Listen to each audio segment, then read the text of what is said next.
5 games on the docket, but none more entertaining than Northwestern and Michigan. If it was Charlotte's final game as the Bobcats here in Charlotte, they surely gave the fans a nice parting gift with a 105-98 win over the Cleveland Cavaliers. Finally, there's no substitute, guys, for quick reflexes. Whoa! Hey, he saved more than a run on that play. Hey, welcome in, everyone. I'm here with Jonathan Joseph, also known as J-Joe, all-pro cornerback for the Houston Texans. Hanging out with Coach Larry Davis here at Louisville High School. They're having a film session. They've had many of them, but this one is special. They're preparing for the Upper State Championship. I'm Rob Jones. We'll have a preview coming up later in sports. Coach Kelsey, going into his second season at Winthrop, also your second wave of summer camps, and your improved camp is always a lot of fun. And in Minnesota, Adam Weber had such a good spring, Tim Brewster named him the starter. According to GopherSports.com, Weber beat out sophomore Marquise Gray and highly touted freshman Moses Alapate. Weber, a fifth-year senior, has started 38 straight games. Minnesota opens at Middle Tennessee State. You know, it just seemed like yesterday, Lucas, he was in high school wreaking havoc. He's doing it in college, man. Hey, Jordan and LeBron are one-name stars, and pretty soon everyone will simply say Clowney when referring to South Carolina's All-American defensive end.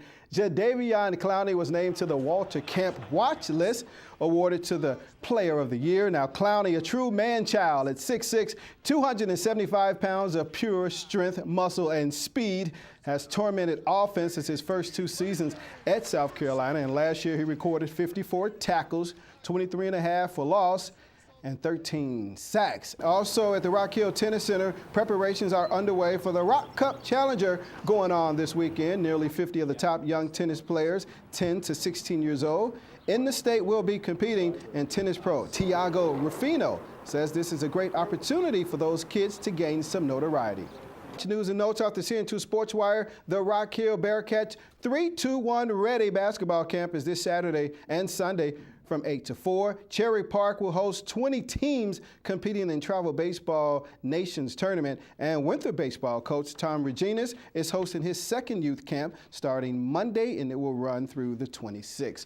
Finally, more from Rock Hill native Jadeveon Clowney, or should I just say Clowney. He won the ESPY for the Play of the Year. Remember that hit on Michigan running back Vincent Smith, beating out the likes of NBA players Ray Allen and DeAndre Jordan. Really was no contest, guys. And in case you missed it at the top of the sportscast, Clowney was named to the Walter Camp Player of the Year watch list. And Lucas, we gotta get down there, man, for at least one game this year. These fans from Clover came to see one person.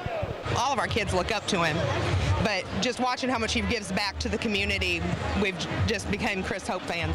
Chris Hope, as far as I'm concerned, is probably one of the best inside and out. What a compliment for the ex-Rock Hill Bearcat. After 11 years in the league and his third team, Chris Hope is still a fan favorite and very much appreciative. To be able to play again in front of my home crowd, my true fans, my family, people that love me. He's been traveling so long since he's been in Pittsburgh and Tennessee, and now to be able to just take a 3-hour drive to get to Atlanta is great. It's also great for Chris's teammate and another Tri-County native, Vance Walker. Vance played at Fort Mill, and he was glad to see his folks too. You know, it's always a good feeling to come back home and you know, just being in that position. 7 years separate Chris and Vance, with Chris being the oldest, so they didn't get a chance to play against each other in high school, but they often reminisce about the glory days of Tri-County football.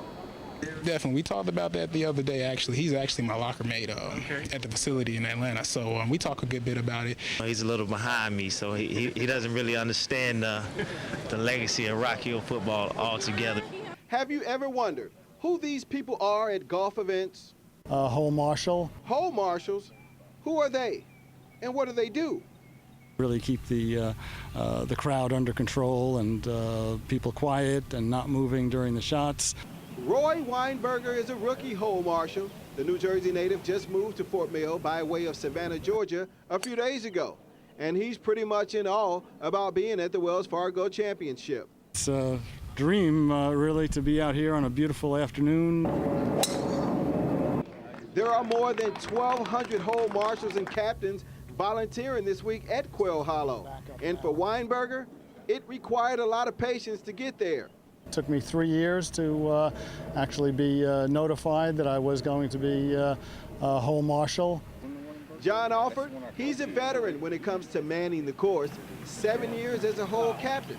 So who better to ask how Mr. Weinberger is working out?